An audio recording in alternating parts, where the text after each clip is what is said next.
Eu vou comentar o meu desenho feito a carvão do personagem Gandalf. Esse foi um desenho que eu levei cerca de 3 dias para fazer. Não me lembro exatamente a quantidade de horas que eu gastei. E eu usei um tamanho A3, usei barras de carvão, pó de carvão e lápis carvão. E na primeira etapa do desenho, eu fiz essas manchas com o dedo, fiz um preenchimento borrado com os dedos. Essa primeira parte, então, ficou muito mais parecida com uma pintura, que é o processo de esboço com tinta, com pincéis, em que você faz grandes áreas de manchas e com pinceladas largas, muito antes de pensar em qualquer detalhe.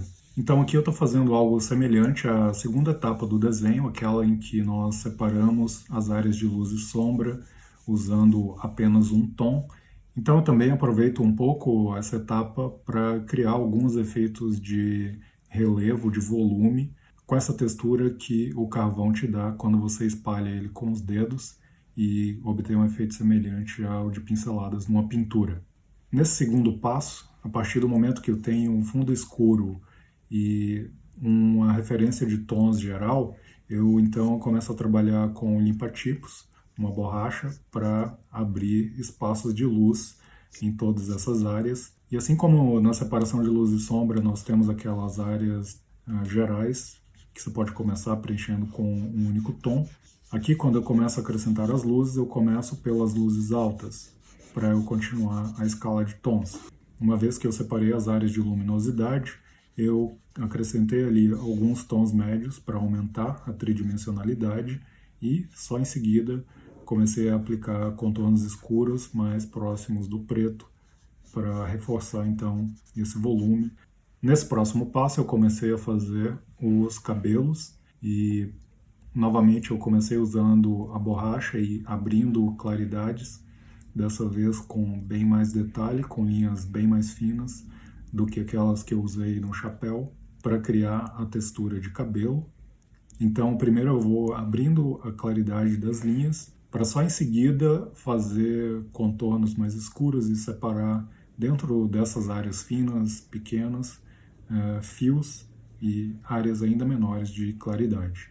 Assim eu já crio um preenchimento em degradê com a própria borracha, que vai ser reforçado depois com o lápis. Então eu pego a forma geral e o efeito geral que eu quero obter e trabalho com as técnicas básicas de Ashura dentro desse espaço, respeitando então o conjunto ali do efeito que eu preciso obter, sem precisar copiar milimetricamente a fotografia.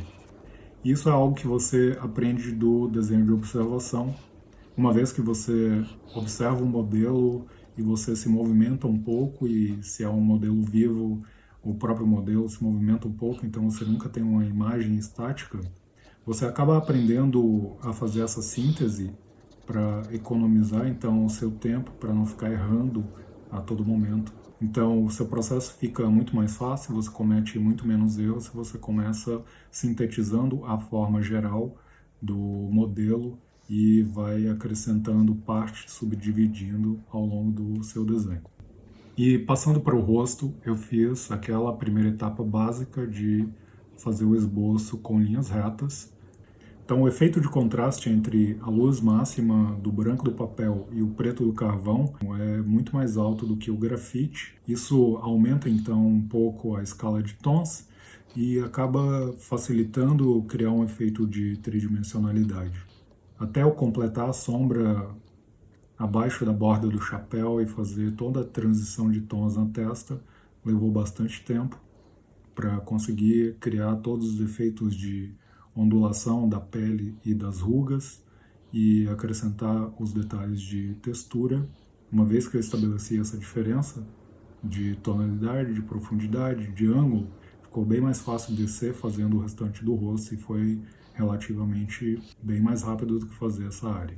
E quando chegou no ponto da sombra mais escura ali na testa, você vê que ela some. Quando a gente está olhando à distância, ela apaga praticamente os primeiros detalhes que eu fiz, e a dica que eu dou é que você nunca comece por essa sombra escura, porque você perderia todas as nuances que estão dentro daquela sombra. Então a cabeça está um pouco inclinada para a direita e virada um pouco para trás, Tudo isso faz com que crie uma sombra projetada ali do nariz na outra lateral do rosto, e é uma parte pequena dessa lateral que a gente vê. E além disso, a sombra projetada do nariz nessa área torna a escala de tons ali bem mais complexa. Então eu tenho no meio do rosto uma sombra bem forte, passando para um tom médio e até alguns pontos de claridade da luz que ultrapassa para aquela região.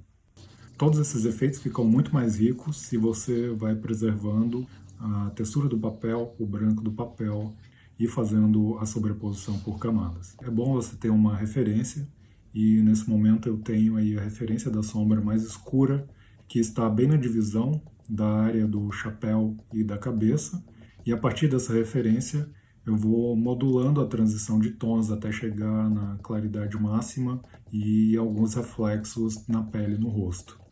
E assim, para fazer todo o efeito da barba, além do que eu já disse sobre as achuras, eu fiz um traço mais livre para criar um efeito de movimento dos pelos da barba mais rápido, sem ter que copiar milimetricamente a foto. E para finalizar, eu quero chamar a sua atenção para o principal ponto de todo esse desenho, que é o uso das camadas, desde aquela camada que se parece com uma pintura no começo até o último detalhe.